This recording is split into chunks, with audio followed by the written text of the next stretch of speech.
रमेश एक छोटे से गांव से था। उसके पिता भी एक चपरासी थे। गरीबी और संघर्ष उसके बचपन के साथी थे। जब रमेश बड़ा हुआ तो उसे भी अपने पिता की तरह एक सरकारी दफ्तर में चपरासी की नौकरी मिल गई और वह शहर के थाने में नियुक्त हो गया।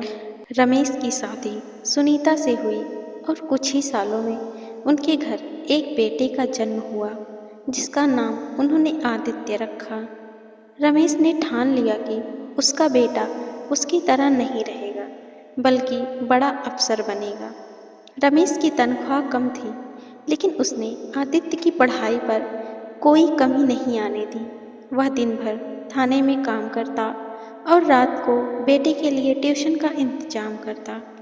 आदित्य भी समझदार था। वह घंटों पढ़ाई करता और हमेशा अपनी कक्षा में अव्वल आता था। आदित्य ने बहुत मेहनत की और अब आदित्य की मेहनत रंग लाने लगी। उसने यूपीएससी की परीक्षा देने की ठानी, लेकिन रास्ता आसान नहीं था। कई बार वह असफल हुआ, लेकिन हर बार उसके पिता ने उसे हिम्मत दी। इधर रमेश को थाने में कई बार अपमान सहना पड़ता था। थानेदार और अन्य पुलिसकर्मी उसे कभी कभी छोटा कर्मचारी समझकर डांटते, लेकिन वह सब कुछ सहकर अपने बेटे के सपने पूरे करने में लगा रहा। आदित्य के जीवन में कई बार उतार चढ़ाव आए, लेकिन तीसरे प्रयास में आदित्य का चयन हो गया। जब रिजल्ट आया तो पूरे गांव में खुशी की लहर दौड़ गई। आदित्य जिला कलेक्टर डीएम बन गया था। जब पहली बार आदित्य अपने जिले में डीएम बनकर आया तो उसने सबसे पहले उस थाने का दौरा किया जहां उसके पिता चपरासी थे। पूरा थाना स्टाफ देखकर हैरान था कि जिस चपरासी का बेटा कभी साधारण लड़का था, वह आज सबसे ऊंची कुर्सी पर बैठा है। थाने के कई पुलिसकर्मी जो रमेश को छोटा समझकर तिरस्कार करते थे, वे घबराए हुए थे। उन्हें डर था कि कहीं आदित्य अपने पिता के साथ हुए अपमान का बदला न ले। आदित्य ने थाने में घुसते ही सबसे पहले अपने पिता को देखा, जो उसी पुरानी कुर्सी पर बैठे थे। उसने आगे बढ़कर अपने पिता के पैर छुए और सबके सामने कहा, अगर आज मैं इस कुर्सी पर हूँ तो सिर्फ इनके संघर्ष और मेहनत की वजह से। मेरे पिता मेरे लिए सिर्फ चपरासी नहीं बल्कि मेरे जीवन के सबसे बड़े हीरो हैं। यह सुनकर पूरे थाने में सन्नाटा छा गया। पुलिसकर्मी शर्म से सिर झुकाने लगे। तभी आदित्य ने एक और चौंकाने वाला फैसला सुनाया कि इस जिले में अब कोई भी कर्मचारी छोटा या बड़ा नहीं होगा। सबको सम्मान मिलेगा और समान अधिकार मिलेगा। और सबसे पहले मेरे पिता को यहाँ सम्मानजनक पद दिया जाएगा। आदित्य ने अपने पिता को सम्मानित किया और उन्हें एक सम्मानजनक सरकारी पद दिलाया ताकि उन्हें कभी कोई छोटा ना कह सके। इस घटना के बाद पूरे जिले में आदित्य की मिसाल दी जाने लगी।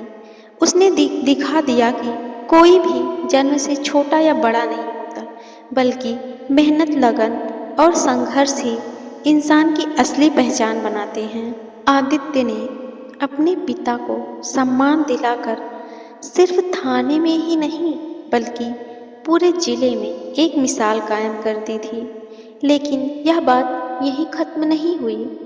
जब आदित्य ने अपने पिता को सम्मान दिलाया तो जिले के कई अन्य छोटे कर्मचारी और गरीब परिवारों को भी उम्मीद की एक नई किरण दिखाई दी।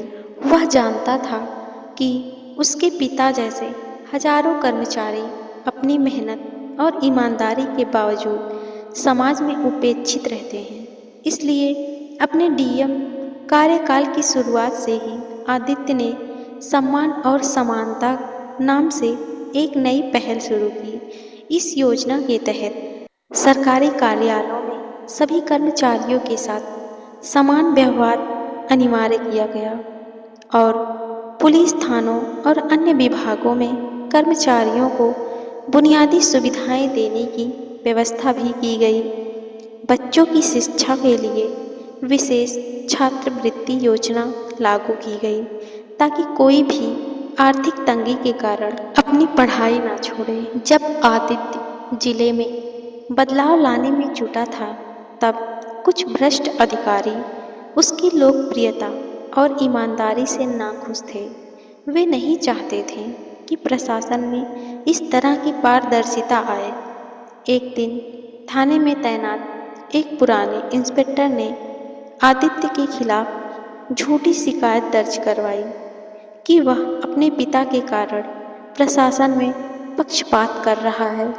यह शिकायत जब ऊपर तक पहुंची और आदित्य के खिलाफ जांच बैठा दी गई, आदित्य के विरोधियों को लगा कि यह जांच उसे हटा देगी, लेकिन उन्होंने आदित्य के संघर्ष की ताकत को कम आंका था।